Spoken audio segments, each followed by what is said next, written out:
नमस्कार मित्रों, अन्वेषण प्लेटफॉर्म पर एक बार पुनः आप सभी का स्वागत करता हूं। मित्रों, आज इस क्लास के माध्यम से हम लोग देखेंगे भारतीय संविधान एवं राज्य व्यवस्था, जिसपे हमने पिछली क्लास में संविधान के जो 22 भाग हैं, 395 अनुच्छेद हैं, जो हमारे संविधान में 22 भाग 395 अनुच्छेद हैं, उन 22 भागों में से हम लोग पांचवें भाग को पढ़ रहे हैं, जिसमें राष्ट्रपति से संबंधित जो राष्ट्रपति की शक्तियां हैं, राष्ट्रपति की कार्य निर्वाह, और उसके बाद हम लोग देखेंगे उसमें उपराष्ट्रपति देखेंगे और महान न्यायवादी देखेंगे। तो वर्तमान में हम लोग राष्ट्रपति के जो कार्य निर्वाह हैं, उनके कर्तव्य हैं, और संविधान के द्वारा जो प्रदत्त शक्तियां दी गई हैं, जो इम्पोर्टेंट आर्टिकल हैं, उनके विषय पर हम लोग चर्चा कर रहे हैं। तो हम लोग पिछली क्लास में जो राष्ट्रपति की जो है कार्यपालिका की शक्ति जो थी, उनके विषय में जाना था, उनसे संबंधित जो आर्टिकल थे उनके विषय पर चर्चा कर लिए थे। आज हम लोग राष्ट्रपति की विधायी शक्तियों पर बात करेंगे कि क्या है राष्ट्रपति की विधायी शक्तियां। विधायी शक्तियों के विषय पर हम लोग चर्चा करेंगे। तो आप लोग हेडिंग डाल सकते हैं, राष्ट्रपति की विधायी शक्तियां। राष्ट्रपति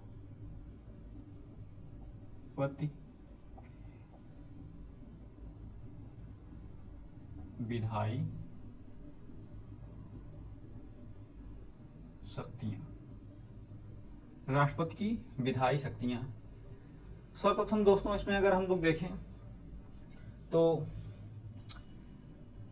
जो इसमें आर्टिकल आते हैं और आर्टिकल के माध्यम से जो उसमें तथ्य निहित किए गए हैं, उनके विषय पर चर्चा करें तो सर्वप्रथम हम लोग देख सकते हैं आर्टिकल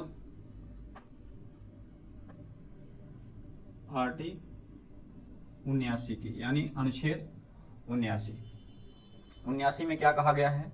79 के अंतर्गत संसद को अभिन्न अंग बताया गया है। इसके अंतर्गत जो संसद को राष्ट्रपति को संसद का अभिन्न अंग बताया गया है। राष्ट्रपति को संसद का अभिन्न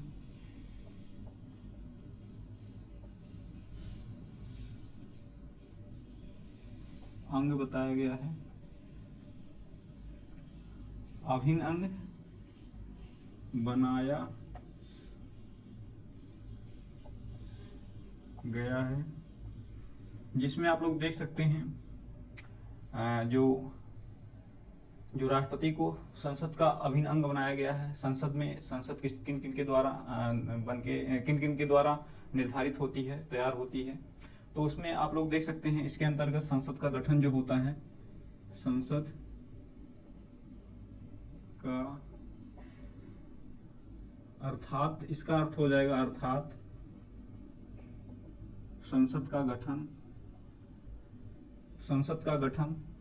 राष्ट्रपति, लोकसभा व राज्यसभा के मिलकर बना है। राष्ट्रपति, लोकसभा, राज्यसभा, राष्ट्रपति लोकसभा राज्यसभा से मिलकर बनता है। क्या संसद का गठन जो होता है राष्ट्रपति, लोकसभा और राज्यसभा से मिलकर बनता है। प्रश्न इसमें पूछ लेगा आपसे, आर्टिकल 79 में है तो क्या है, तो आप लोग सीधा 4 ऑप्शन आपको दे दिया जाए। उस ऑप्शन में अगर संसद का गठन पूछ रहा है, संसद के गठन का अगर ऑप्शन में उल्लेख किया गया है तो संसद का गठन, यदि संसद का गठन ऑप्शन में उल्लेख नहीं किया गया है तो राष्ट्रपति, लोकसभा, राज्यसभा का के माध्यम से संसद का गठन मतलब किया जाता है। यह बातें निकल के आती हैं। राष्ट्रपति के संसद के अभिन्न अंग बताया गया है किसके अंतर्गत, आर्टिकल 79 के अंतर्गत। नेक्स्ट अगर हम बात कर लें इसी में आर्टिकल 80,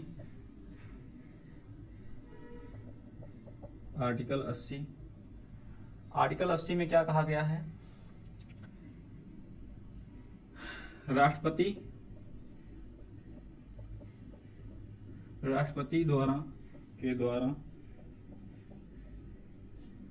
के द्वारा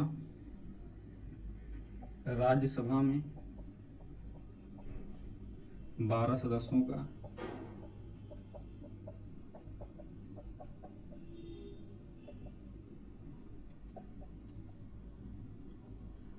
राष्ट्रपति के द्वारा जो 12 सदस्य राज्यसभा में मनोनीत किए जाते हैं, आर्टिकल 80 के तहत यह उल्लेखित किया गया है।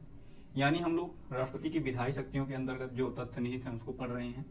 80 के अंदर क्या हो जाएगा, आर्टिकल 80 के अंतर्गत जो 12 सदस्य राष्ट्रपति के अंतर्गत राज्यसभा में नियुक्त किए जाते हैं उनका उल्लेख किया गया है आर्टिकल 80 में।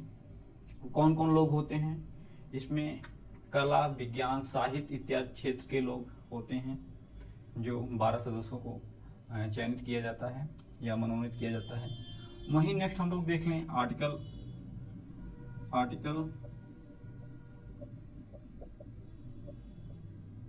85 में क्या है। आर्टिकल 85 में दोस्तों राष्ट्रपति के द्वारा, इसके अंतर्गत राष्ट्रपति को संसद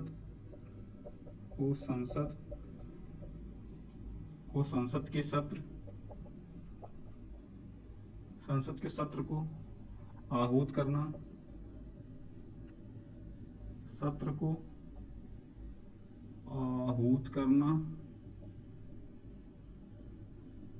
संसद के सत्र को आहूत करने तथा सत्रवाहन करने,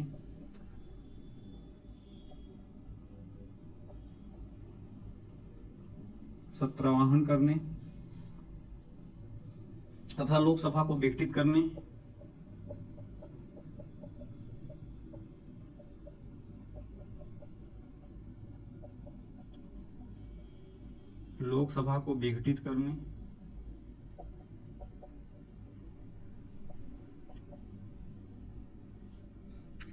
यानी आर्टिकल 85 में संसद के सत्र को सत्रवाहन और उसको आहूत करने के लिए यानी बुलाने के लिए तथा आहूत करने तथा सत्रवाहन करने तथा लोकसभा को विघटित करने का अधिकार प्राप्त होता है इसके आर्टिकल 85 के तहत।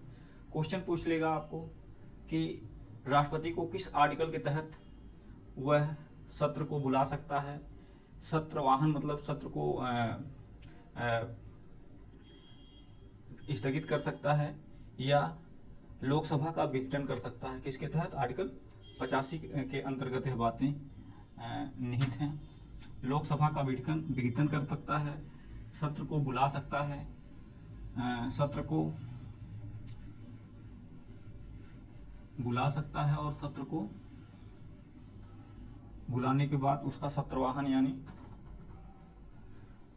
उसको खत्म कर सकता है। तो यह बातें आर्टिकल हमने आर्टिकल नेक्स्ट हम लोग देखेंगे आर्टिकल 86।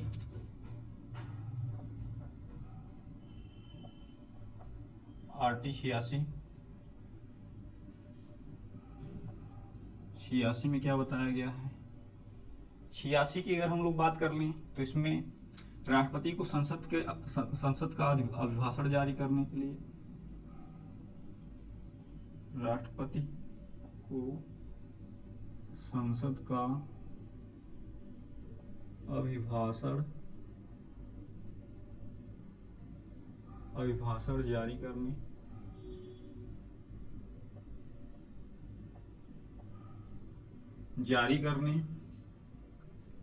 तथा किसी लंबित विधेयक को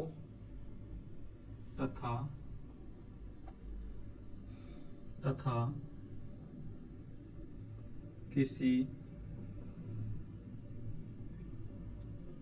विधेयक को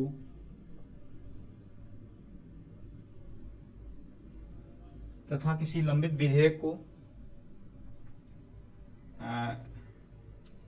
लंबित विधेयक को विधेयक के संबंध में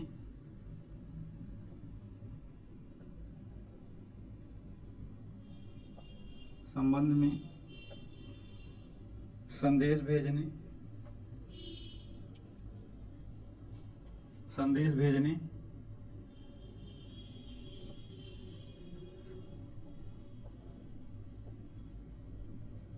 का अधिकार प्राप्त होता है। अधिकार प्राप्त होता है। किसके तहत? आर्टिकल 86 के तहत। इसमें आप लोग देख सकते हैं कि संसद में अभिभाषण जारी करेगा। कब? संसद का अभिभाषण जारी करने तथा किसी लंबित विधेयक के संबंध में संदेश भेजने का अधिकार किसके प्राप्त है? आर्टिकल 86 के तहत। इसमें क्वेश्चन कैसे बनेगा कि राष्ट्रपति को अभिभाषण जारी करने तथा लंबित विधेयक को संसद में भेजने का अधिकार प्राप्त है, तो आर्टिकल 86 हो जाएगा। उसमें ऑप्शन कौन हो जाएगा? आर्टिकल 86 हो जाएगा। यह बातें हो गई 86 की। 87 की अगर हम लोग बात कर लें, आर्टिकल 87 जो है, आर्टिकल 87 में क्या कहा गया है? राष्ट्रपति को संसद के प्रथम सत्र, इसके अंतर्गत राष्ट्रपति को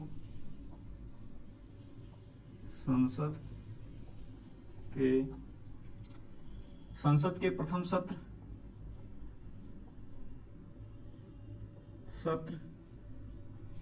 सत्र में तथा लोकसभा के आम चुनाव में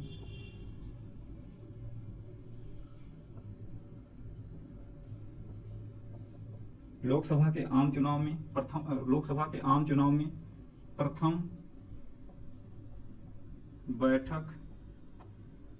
बैठक में विशेष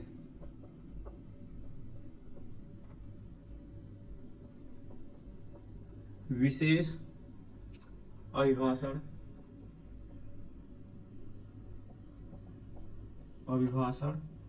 जारी करना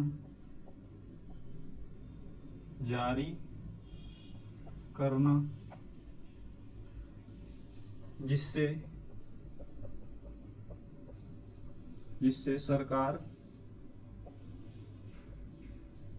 सरकार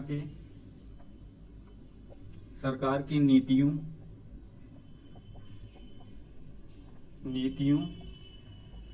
का उजागर हो सके। मतलब दोस्तों, आर्टिकल 87 के तहत राष्ट्रपति संसद के प्रथम सत्र में, संसद का जो प्रथम सत्र होता है सत्र में, तथा लोकसभा के आम चुनाव के प्रथम बैठक में, जब लोकसभा का आम चुनाव होता है उसमें जो प्रथम बैठक होती है, उसी के प्रथम सत्र में विशेष अभिभाषण जारी किया जाता है। किसके द्वारा? राष्ट्रपति के द्वारा। जिससे यह पता चलता है कि सरकार की नीतियों का उजागर किस तरह जो है वो लोग काम करेंगे। जो प्रथम सत्र की बैठक हुई है, सरकार की नीति यानी जो सरकार का गठन हुआ है वो किस हिसाब से काम करेंगे, राष्ट्रपति इसी शक्तियों के माध्यम से वो उजागर करता है कि किस तरह कार्य होने वाला है। तो यह बातें आ गई आर्टिकल 87 के तहत। नेक्स्ट हम लोग देखते हैं आर्टिकल 95।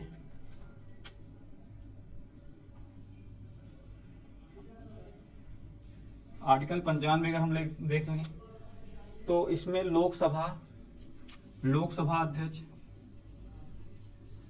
इसके अंतर्गत लोकसभा अध्यक्ष व उपाध्यक्ष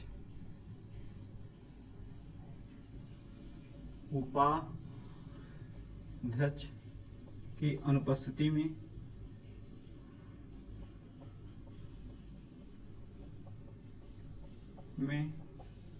लोकसभा अध्यक्ष व जो उपाध्यक्ष होता है उसकी अनुपस्थिति में राष्ट्रपति कार्यवाहक अध्यक्ष की नियुक्ति कर सकता है।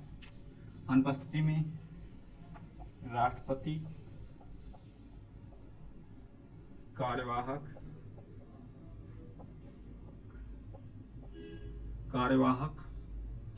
अध्यक्ष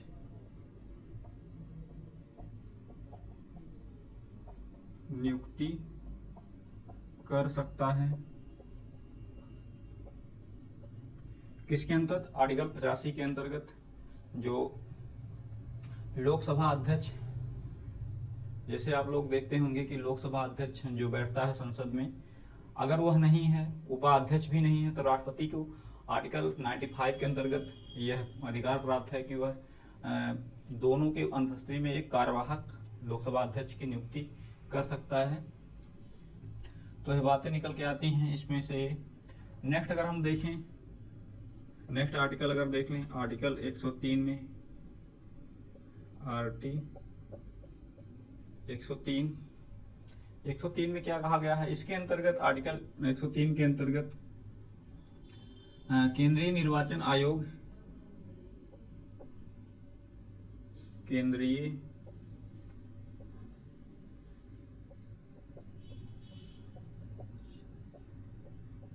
आयोग, केंद्रीय निर्वाचन आयोग के परामर्श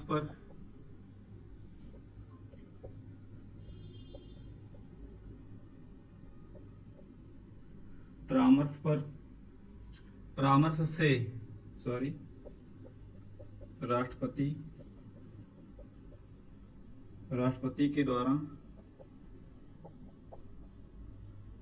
संसद के सदस्यों की नियोक्ता साबित की जाती है। संसद के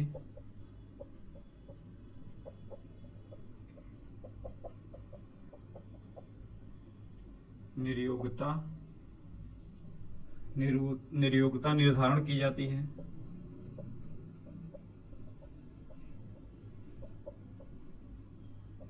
आर्टिकल 103 के अंतर्गत दोस्तों आप लोग केंद्रीय निर्वाचन आयोग के परामर्श, मतलब केंद्रीय निर्वाचन जब राष्ट्रपति को परामर्श देगा तो राष्ट्रपति के द्वारा संसद के जो सदस्य हैं, अगर उनकी कार्य कृतियां सही नहीं हैं तो उनकी नियोक्ता निर्धारित की जाती है। इसके अंतर्गत आर्टिकल 103 के अंतर्गत यह बातें निकल कर आती हैं। नेक्स्ट अगर हम लोग देखें राष्ट्रपति की विधायी शक्तियों में,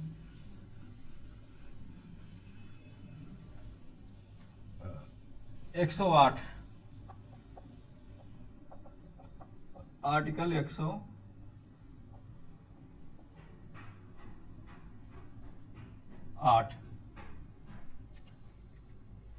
इसमें क्या है? इसमें दोस्तों संसद साधारण विधेयक के माध्यम से, संसद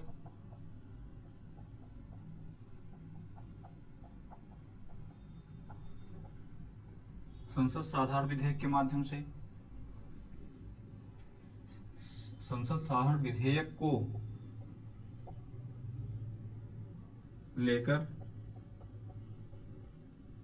लेकर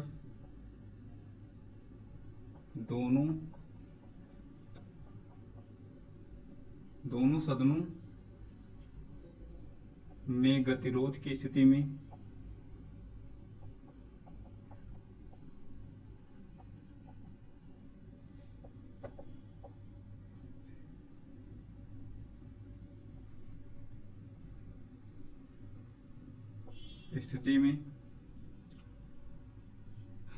गतिरोध की स्थिति में राष्ट्रपति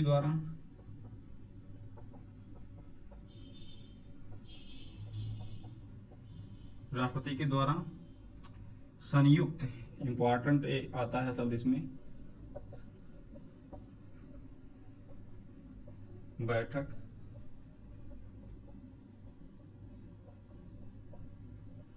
जाती है।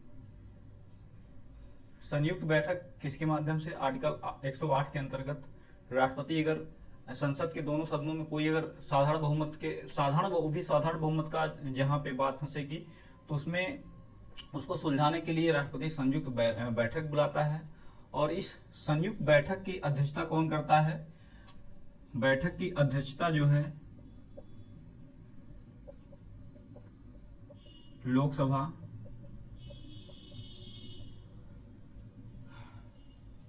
अध्यक्ष या स्पीकर करता है। 118 आर्टिकल 118 4 के अंतर्गत 04 के अंतर्गत आर्टिकल 118 4 के अंतर्गत लोकसभा अध्यक्ष जो है इसकी अध्यक्षता करता है, जो संयुक्त बैठक बुलाई जाती है।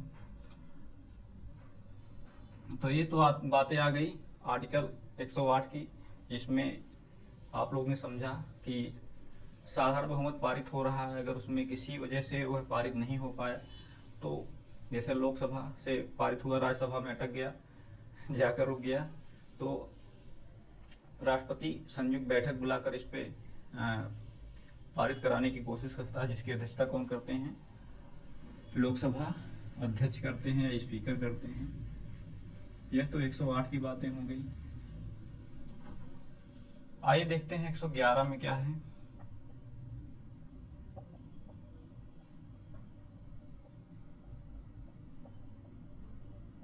आर्टिकल 111 आर्टिकल 111 में दोस्तों संसद द्वारा पारित विधेयक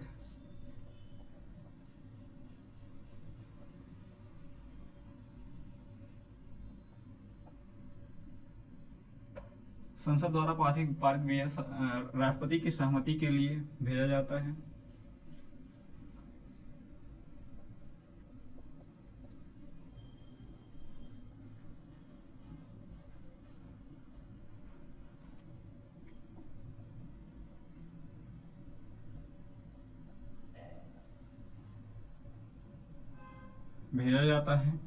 किसके? राष्ट्रपति की सहमति के लिए भेजा जाता है। इसकी अनुमति से विधेयक अधिनियम का रूप ले लेता है। इनके ही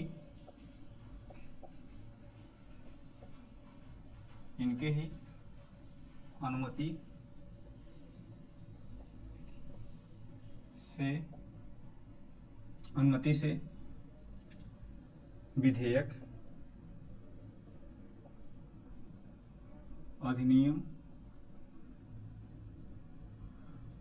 अधिनियम का रूप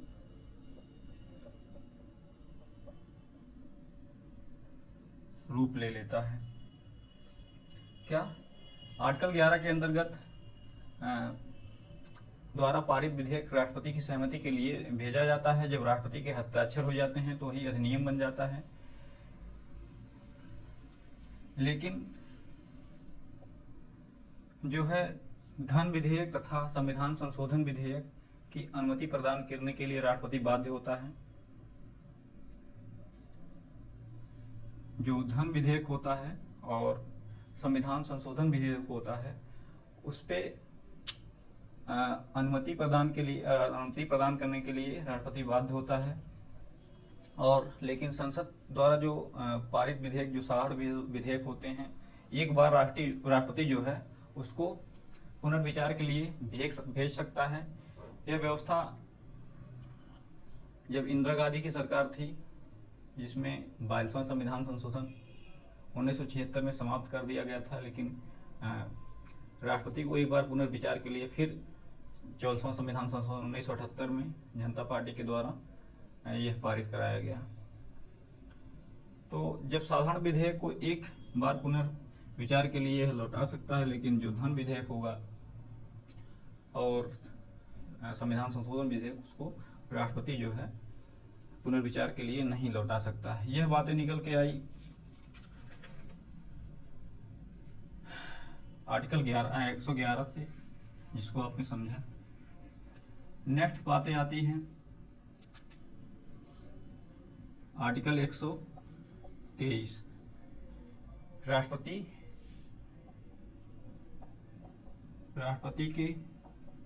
राष्ट्रपति के द्वारा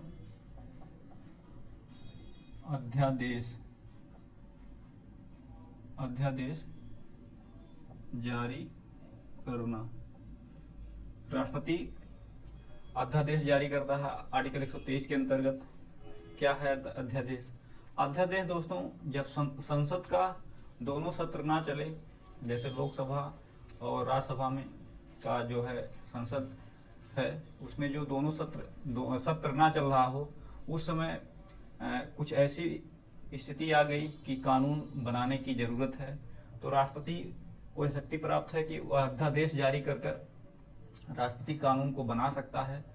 यह कानून जिस तरह संसद के द्वारा कानून जो बनाया जाता है जितनी शक्ति होती है, सेम राष्ट्रपति द्वारा भी जो अध्यादेश के माध्यम से जो कानून बनाया जाता है उतनी ही शक्ति राष्ट्रपति के अध्यादेश के जो कानून बनाए जाते हैं उतनी शक्ति इसकी भी होती है। लेकिन इसको जब लोकसभा का सत्र चालू होता है तो इसको अनुमोदित करना, यानी इसको अनुमोदित करना संसद के द्वारा अनिवार्य होता है। अगर यह अनुमोदित कर देती है तब तो यह कानून बना रहेगा, अगर अनुमोदित नहीं करती है तो यह कानून समाप्त हो जाएगा। तो दोस्तों, ये तो रही हमारे जो विधायी शक्तियां हैं राष्ट्रपति के, जिसके विषय पे हमने चर्चा किया। तो इतनी क्लास के माध्यम से, इस क्लास के माध्यम से बस इतना ही। मिलते हैं नेक्स्ट। आज के लिए बहुत बहुत धन्यवाद।